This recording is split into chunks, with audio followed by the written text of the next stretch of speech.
बहुत शिथिल साधक इस मार्ग में सफलता जल्दी प्राप्त नहीं कर पाता है।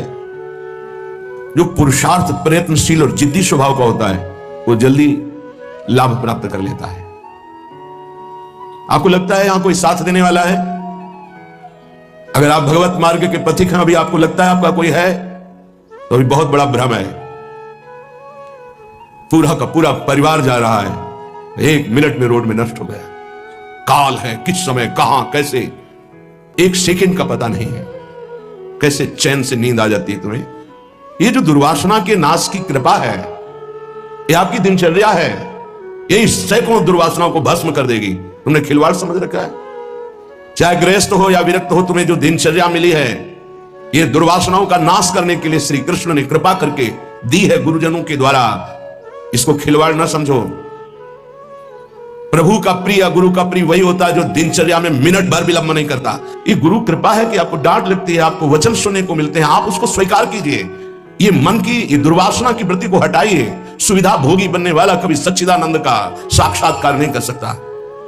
जानबूझ करके सुविधाओं का त्याग होता है, सुविधाओं में रहते हुए, और परमात्मा प्राप्ति की विकलता प्रकट की जाती है। समझ में नहीं आता? राग द्वेष की वृत्तियां, शरीर विलासिता की वृत्तियां, खाने पीने की वृत्तियां, सुख भोगने की वृत्तियां कितने दिन चलेंगी? मरना है, मरोगे। ये शरीर नाशवान, आज नहीं तो कल मरोगे। प्रार्थना मान लीजिए। तपलोक और महालोक, जनलोक में सब सिद्ध जन निवास कर रहे हैं, जो सृष्टि में प्रकट होते हैं और सृष्टि के बाद लय होते हैं। उनको एक बात का दुख पाया गया, संतों को, कि इस महान मानव देह में आकर के भी तुम भगवत प्राप्ति से वंचित हो। तुम्हें नींद कैसी ऐसी आ जाती है कि तुम्हारा भजन, तुम्हारी दिनचर्या, तुम्हारा साधन पथ रुक रहा है और तुम्हें चैन से सुना रहा है। तुम उपासक हो। ये जीवन हमारा प्रभु के लिए अगर नहीं समझ पा रहे हो तो आखिरी बात समझ लो, कोई समझाने वाला तुम्हें नहीं है, कोई समझाने वाला नहीं। सिर्फ तुम्हें बर्बाद करने वाला मिल सकता है, समझा कर उठाने वाला हरि या हरि का पार्षद मिल सकता है, और नहीं मिल सकता। तुमसे मित्रता करके तुम्हारी वासनाओं को बढ़ाकर तुम्हारे चित्त को विक्षेप में भर देना, ये संसार के हर व्यक्ति वस्तु स्थान का प्रभाव है। तुम, तुम्हार सेवक असुरारी, 2 ही केवल बचा सकते हैं, भगवान और भगवान के भक्त। उनकी हर चेष्टा तुम्हारे चित्त को भगवदाकार बनाने के लिए है। कृष्ण कृपा का सीधा फल है साधु संग। हरिराम व्यास जी, गोस्वामी तुलसीदास जी, बड़े बड़े महापुरुष कहते कोई फर्क नहीं। कैसे मनुष्य शरीर को तुमने प्राप्त करके नाश करने की ठान ली है कि हम जो मन आएगा सो करेंगे। यहां बैठने मात्र से भगवत प्राप्ति है। क्यों? यहां खास बात, श्रीधाम वृंदावन यमुना का पावन पुलिन, और कोई मिनट ऐसा नहीं जहां यहां भगवत चर्चा ना हो रही हो, भगवत गुणगान ना हो रहा हो, भगवत नाम कीर्तन ना हो रहा हो। नाम कीर्तन चलता है, वाणी कीर्तन चलता है, गुण कीर्तन चलता है। दूसरी बात, हमारी दृष्टि रहती है, हमारी प्रियजू की दृष्टि रहती है कि ये जन विराजमान। एक दिनचर्या है, एक समय है। माकृष्य शर्वतीदम शुभलेन कृष्ण, हे कृष्ण मेरी इन दुर्वासनाओं को नष्ट कर दो। फिर प्रार्थना करता हूं सब उपासक उपासिकाओं से, गृहस्थ विरक्तों से, यदि आप हमारी श्री जी से जुड़े हैं तो आज्ञा पर ध्यान दीजिए। अगर आज्ञा पर ध्यान नहीं देते तो माया तुम पर ध्यान रख देगी, और उसके ध्यान रखने का मतलब है बैठे बैठे जलोगे, जैसे अंगार पर जला जाता है ऐसे जलोगे। दुर्वासना तुम्हें जला देगी, तुम्हें पता नहीं है।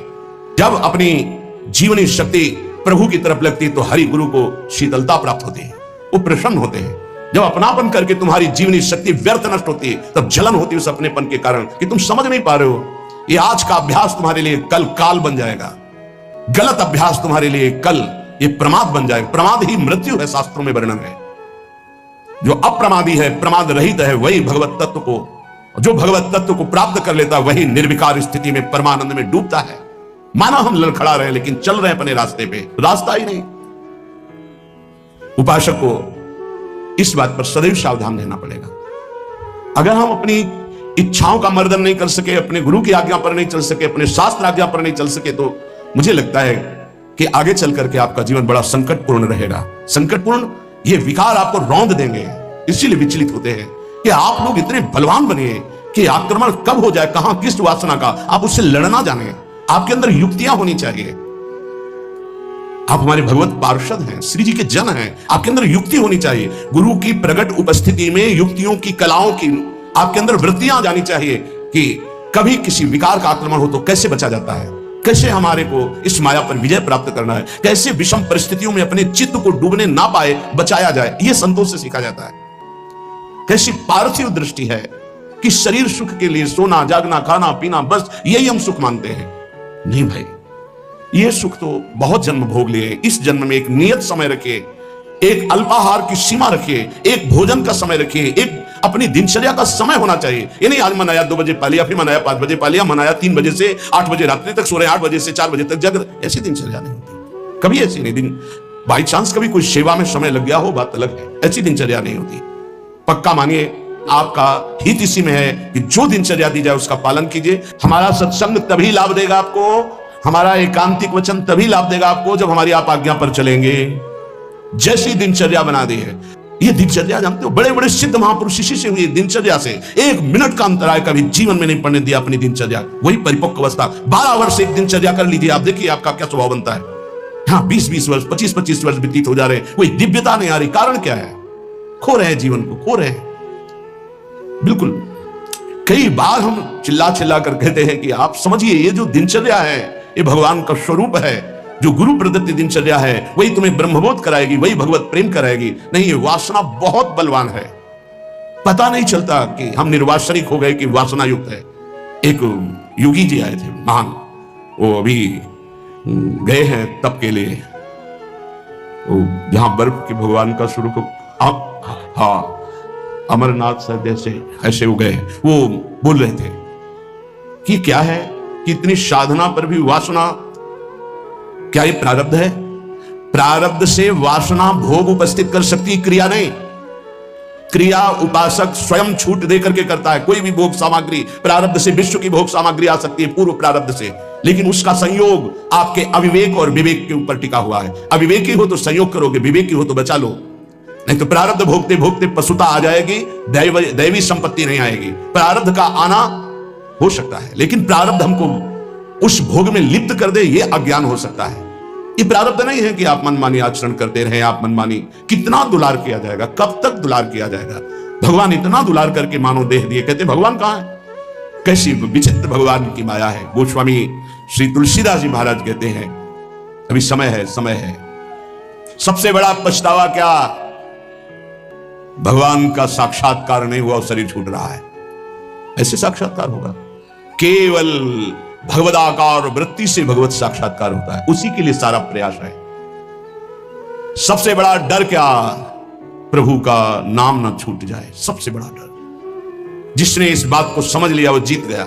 सबसे बड़ा पछतावा क्या? बिना प्रभु से मिले जा रहे हैं, यहां से मृत्युलेख से बिना भगवत साक्षात्कार किए जा रहे हैं, बड़ा पछतावा। सबसे बड़ी भयंकर डरावनी बात है कि प्रभु को भूल गए। का हनुमंत विपत्ति प्रभु सोई, ये 2 बातें कभी जीवन में चिंतन किया इनका? 1 सेकंड के लिए भगवत विस्मरण भी बर्दाश्त नहीं। सबसे बड़ी हानि, सबसे बड़ी विपत्ति, सबसे बड़ा भय भगवत विस्मरण हो जाना। और बड़ा पछतावा कि जा रहे हैं लेकिन प्रभु से आंख नहीं मिला पाए, जीवन व्यर्थ चला गया। सबसे बड़ा मन पचितई है अवसर बीते, दुर्लभ देह पाए हरिपद भज करम वचन अरु जीते। ए सुत बनितादि जान स्वार्थ रत ना करुणे सबीते, अंत ही तो ही तजेंगे पामर तू न तजय बहिते। जानते भी नहीं हो कि पुत्र कौन बनाए, पुत्री कौन बनाए, पत्नी कौन बनाए, पति कौन बनाए। ये बस 40, 50, 60 वर्ष का संयोग, इसके बाद कितना है? 40, 50, 60 वर्ष। ब्रह्मलोक में एक सुई लेकर कमल के दल को छेद दो, यहां 1 वर्ष हो गया। अगर 60 बार वहां से छेद दिया तो पूरा जीवन चला गया। कितना समय है? ऐसे ब्रह्मा भी जिससे भयभीत रहते हो, काल चक्र भगवान का है। ऐसे भगवान की प्राप्ति नहीं की तो भटकते रहोगे अनंत योनियों में। ऐ मन, तू पछताएगा बाद में। हाथ मसलेगा, तेरे कुछ कब्जे में नहीं आएगा, हाथ में नहीं आएगा। तुझे देवताओं के लिए भी दुर्लभ मानव देह मिली। भयो है सुगम तो को अमर अगम तन, अमर कहते देवताओं को। देवताओं से भी श्रेष्ठ तेरे कोई मानव देह मिली।